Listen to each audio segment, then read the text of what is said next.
Come on, you little sausage, you just little chickle chockle, chickle chockle, chickle chockle. Getting under the edges, are you, mate? Good for you.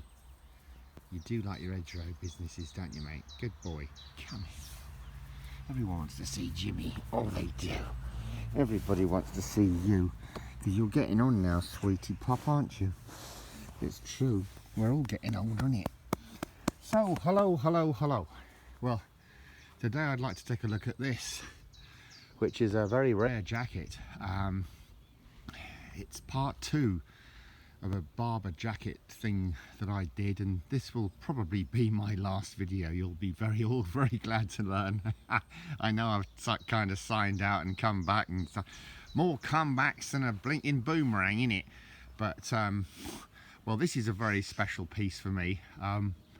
It dates back to the Falklands War, which was a 10-week war from April the 2nd, 1982 till June the 14th, 1982, and it was fought between Argentina and the United Kingdom about the islands that were, well, they're only just off the shores of Argentina. So I think they call them, what do they call them? I can't remember. My brain's going. I think it's something like Las Maldivas or something like that.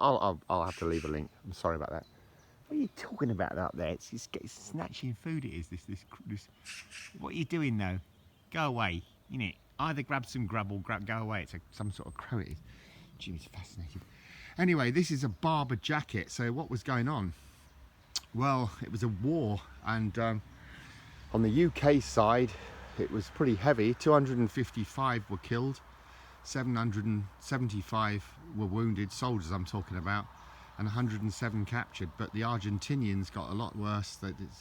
On their side, 649 were KIA, 1,657 were wounded, and 11,313 were captured. But if anybody thinks that the Argentinian forces were weak or in any way no good or indifferent, no. They had commandos. They were very, very fighting fit. It was just elements that I've spoken to a lot of Falkland heroes, a lot of Falkland veterans, and they all said it was a really close run thing.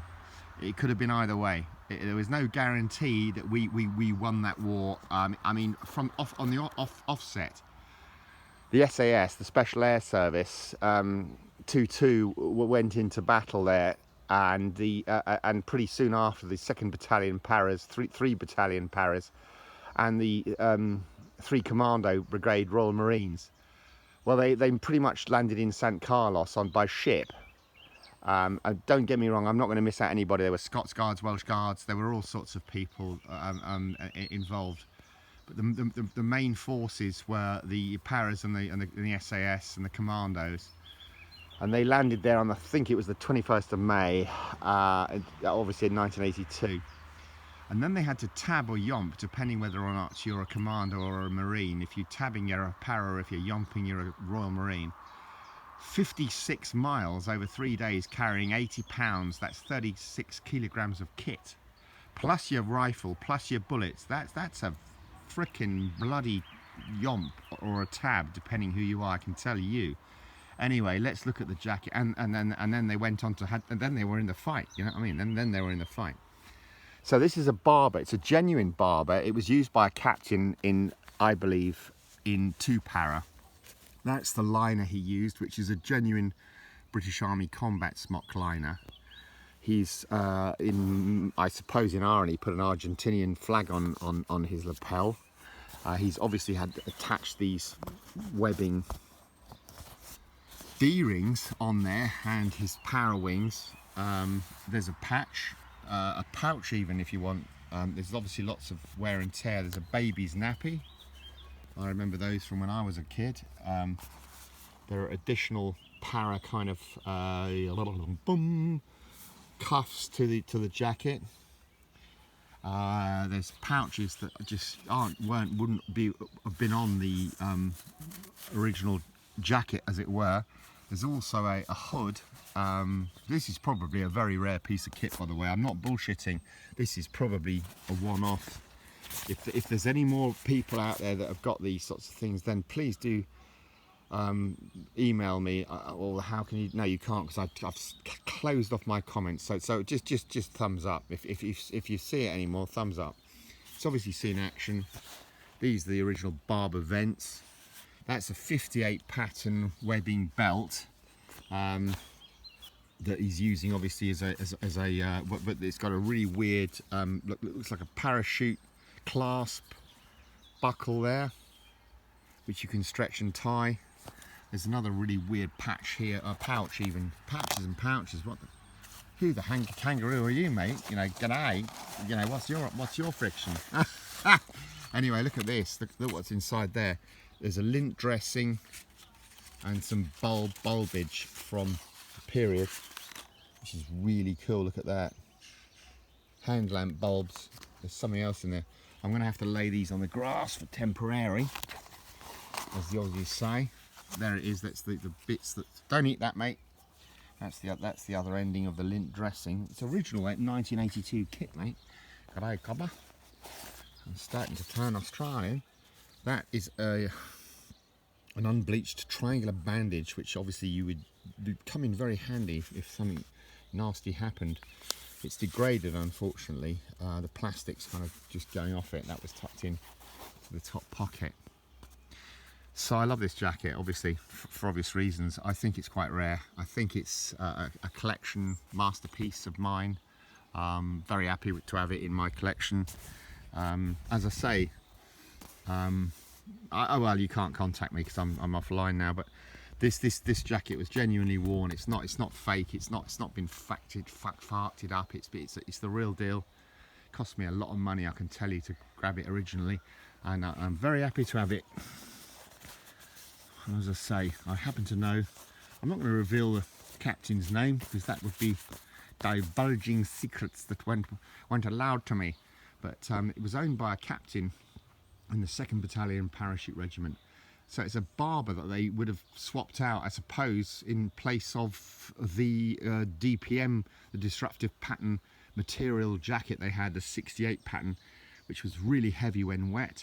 The Barbour is obviously a wax cotton jacket, so it repels water very very well. Although it's a very heavy coat. Don't get me wrong. I mean, there's no denying that.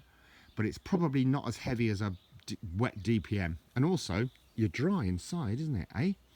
Lots of pockets. Don't know what the nappy pin was for. Probably to dangle a lanyard off or something like that. You know, a compass or something. Who knows? Only Captain Birdseye know that now, doesn't it? Yeah, call all the cod we can find. But yeah. And anyway, hats off to all the veterans of the Falklands War. But on the UK side, and on the Argentinian side, of course, as well. Hats off to you all, you heroes. My regimental sergeant major in the cadet force lost his son in the sinking of the Her Majesty's ship Sheffield. I believe it was the Sheffield anyway. It was carrying the Welsh Guards to their destination, and it got hit by Argentinian pilots who were very adept at what they did. Fighter pilots with rockets, you know, attached to their planes, and well, bang, and yeah. My regimental sergeant major, Kwan, his name was, very strange name, I know, Kwan. It's a Welsh name. It's spelled Keoghn, I believe. His son died on that one. And that was the end of our little war games, because my RSM packed his bags and buggered off from my school because he just couldn't take it. I get it. I get it. Anyway, well, I hope you found this of some interest. Certainly this is probably, well, if it's not a one-off, it's a two-off, or maybe this. How many more are there out there? God only knows. Anyway, all the very best. Thanks ever so much for watching. This is probably my last video, you'll be glad to hear. I've had about 3 Alzheimer pills today, so I'm I could start a rap. I could start rapping now, innit? Good chin. I'm done. No, I really am done. Where's the dog? Where's the dog? Jimbers. Where's the Jimbers? Everyone wants to see Jimmy. Jimmy! Jimmy! He's gone. He's lugged it. He can't hack it. I can tell you, nor can you, I know. I'm going to roll this on. Oh, hats off to Still Helmet Stand, by the way, mate. I really enjoyed that video the other day about the D-Day thing. My family were involved. My uncle was involved in that. It was amazing, and I was listening to that. Well, I was half asleep, but I'm joking. I was awake, but sort of lying down, you know. Hang on a minute. Come on! Not a sign, not even with a Sergeant Major's voice is there a sign of the Cleach War. It's gone inside. Anyway, thanks ever so much for watching. All the very best wishes. How does Ozzy Osbourne say? I love you all. And all... Anyway, cheers.